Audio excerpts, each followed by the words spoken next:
Welcome to the series Georgian Folklore. I am Gia Bagashvili, its author and your host. In this series, we explore the history of Georgia, its rich cultural traditions and unique polyphony. Christmas holds a special place among Georgia's winter calendar holidays. This radiant feast, established to commemorate the birth of Jesus Christ in Bethlehem, traces its origins back to the time of the Holy Apostles. Christmas is preceded by the Christmas fast, which culminates on Christmas Eve, December 24 or January 6, according to the old calendar. Georgia is one of the world's oldest Christian cultures. Christianity was declared the state religion here in 326 AD, and to this day, the majority of Georgians are Orthodox Christians. For centuries, special Christmas rituals have been observed in Georgia, practices that are especially significant from an ethnocultural perspective. Among the most important were lighting the hearth fire, preparing korkoti, prayer and ritual feasting, as well as the slaughtering of a pig. On the morning of December 24, families would boil various grains, adding 3 walnuts to the pot. The foam from the boiling grain was then smeared on the trees outside as a blessing for an abundant harvest in the coming year.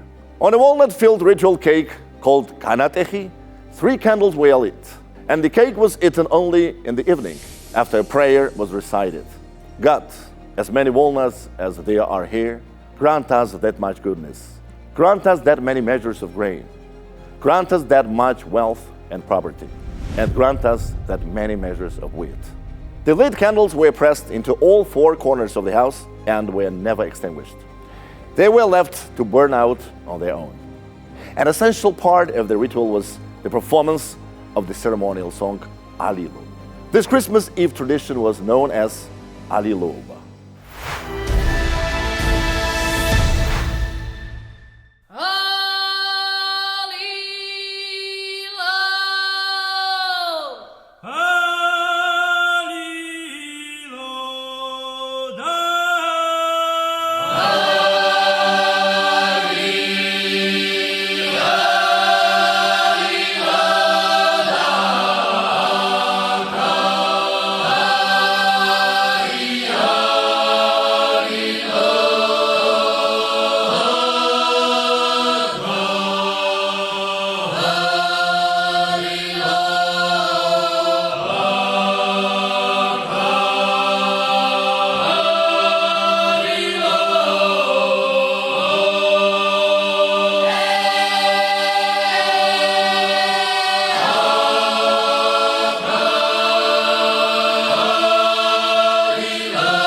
Most of the Christmas songs preserved across different regions of Georgia are 3-part, meaning that at least 3 singers were required to perform them. Christmas songs, in general, are widespread throughout the Christian world. And going from house to house with greetings and gifts is not unique to Georgia. For example, in Switzerland, so-called beggars groups go door to door and announce their arrival not with singing, but with noise, striking various objects. In Georgia, Alilo is spread throughout the entire country, with each region performing it in its own distinct way. Even in the 20th century, despite bans imposed in the Soviet period, Alilo continued to be sung in Kakheti and Imedi, Samegrelo and Guria, Raja and Lechumi, as well as in Svaneti. In other regions such as Tusheti, Tiuleti, and Mesheti, only the song texts have survived. At the appearance of the morning star, men and sometimes children would gather and walk from house to house through the village, greeting their neighbors with Alilo songs in celebration of Christ's birth. In Raja, it is said that sometimes a bagpiper would also accompany the Alilo singers. In mountainous Raja, children's Christmas songs are known as Shobis Shemolotswa, Christmas greetings. On the night of December 24, Alilo callers would make their rounds, and no one in the household would eat bread until they heard the singer's voice. The children's Shobis Shemolotswa is simple, with a narrow melodic range, and is performed in unison in Raja. However, follows the structure of long table songs and is distinguished, much like Mraval Jamieri, by highly complex modulations. Notably, circle dance-style Alilo songs have also been recorded in Raja. In Imedi, children would announce their arrival by beating on a drum. The Alilo singers would visit every household, offering their songs as festive blessings.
Sometimes the Alilo procession would last all night. Wherever dawn broke, that was the household where the singers would feast. Hosts generously rewarded Christ's messengers with gifts: fruit, sweets, churchela, grilled meat, khachapuri, and eggs, which were essential, a symbol of life and fertility. One participant carried a basket or sack to collect the offerings. The Alilo procession always had a leader, an elder who guided the joyful ritual. The singers could be locals or visitors. At times, Alilo singers from Imedi would cross into Kartlik Aheti. Because the ritual was banned in Ajara during a certain historical period, it is said that Ajarians would travel into Guria and continue the tradition. Sending Alilo singers away empty-handed was considered a bad omen. They were honored and respected, and every household awaited them with joy. In Samegrelo, people used to say, when someone comes to your home at Christmas and sings to you, it is the same as receiving a great gift.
That's my Georgian folklore. If you'd like to learn more, subscribe to our channel and welcome to Georgia.